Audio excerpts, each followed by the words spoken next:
Hi, my name is Kylee Pollitt, and I am a freshman here at Shawnee State University, and I am taking the Medical Laboratory Technology course.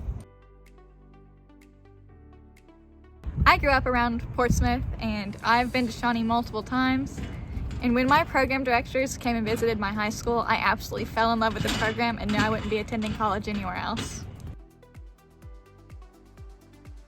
My courses at Shawnee have prepared me really well for the future because there's only 11 of us in our class, so it's very small and your teachers are really focused on you individually, and it's a very, very hands-on course, so you know what you're going to be doing when you graduate.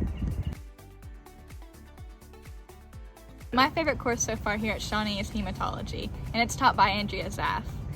Now, hematology means the study of blood, so one of my favorite things we've learned in that class is how to draw blood, phlebotomy.